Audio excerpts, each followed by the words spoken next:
प्रियंका,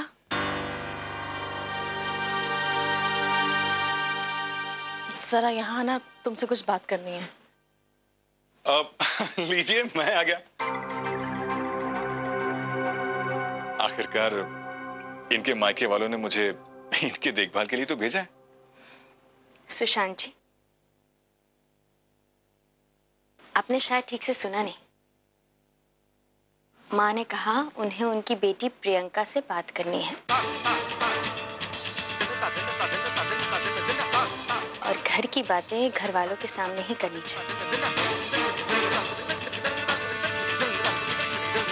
और मेहमानों को मेहमानों की तरह ही रहना चाहिए। बात तो आपकी बिल्कुल सही है, लेकिन मैंने तो सुना था कि आपकी अयोध्या में मेहमानों को घर वालों की तरह इज्जत दी जाती है। आप तो मेरी बेइज्जती कर रही हैं। बिल्कुल सही सुना था आपने। इसीलिए अगर आपको हमारी बात बुरी लगी हो तो हम माफी चाहते हैं, पर फिर भी हम घर की बातें सिर्फ घर वालों के सामने ही करते हैं। आशा है आप हमारा इशारा समझ गए हैं। बिल्कुल समझ गए। अरे हम तो उड़ती चिड़िया के पर गिन लेते हैं। अच्छा चलते हैं। जय श्री राम। जय सीता मैया।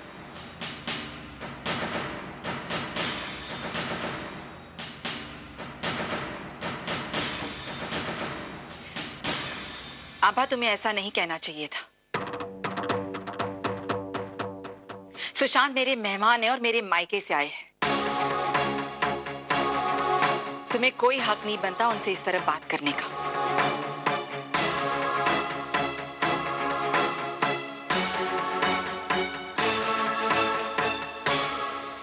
प्रियंका,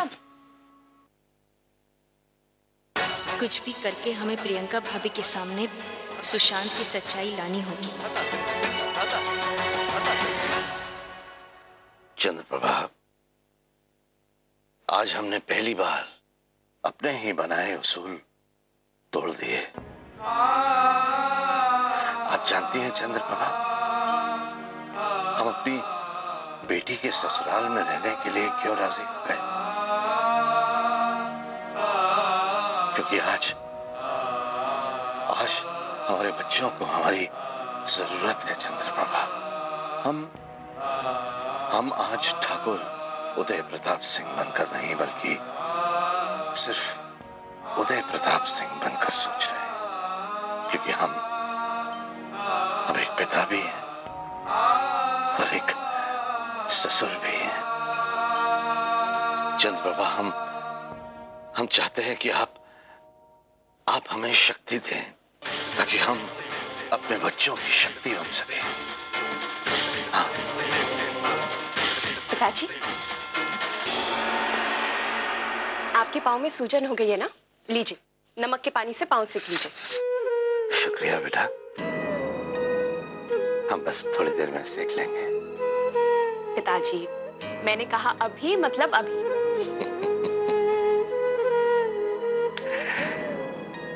आप देख रही हैं चंद्रप्रभा, आपकी बहू कैसे सर पे चढ़ती जा रही है, अपने ही ससुर पर हुक्म चला रही है।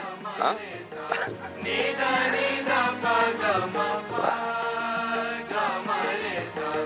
वाह बेटा, आज हम जान गए, अगर संस्कारों की जड़ें मजबूत होना तो दरख्त के तने भी मजबूत होते हैं।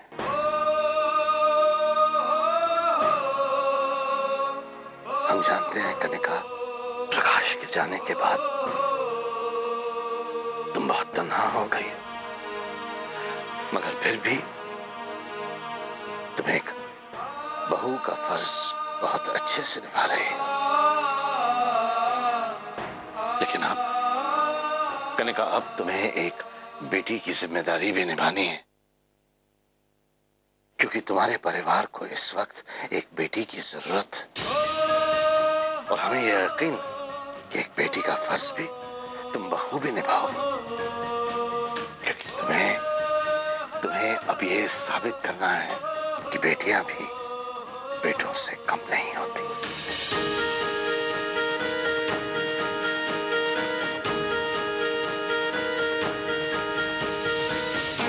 पंडित जी, क्या औरतों को आदमियों की तरह खुश रहने का हक नहीं? और क्या कमी है मेरी भाभीयों में और मेरी बहन में? हमारे घर की बेटियां हर बात में और हर काम में किसी से भी कदम से कदम मिला के चल सकती हैं।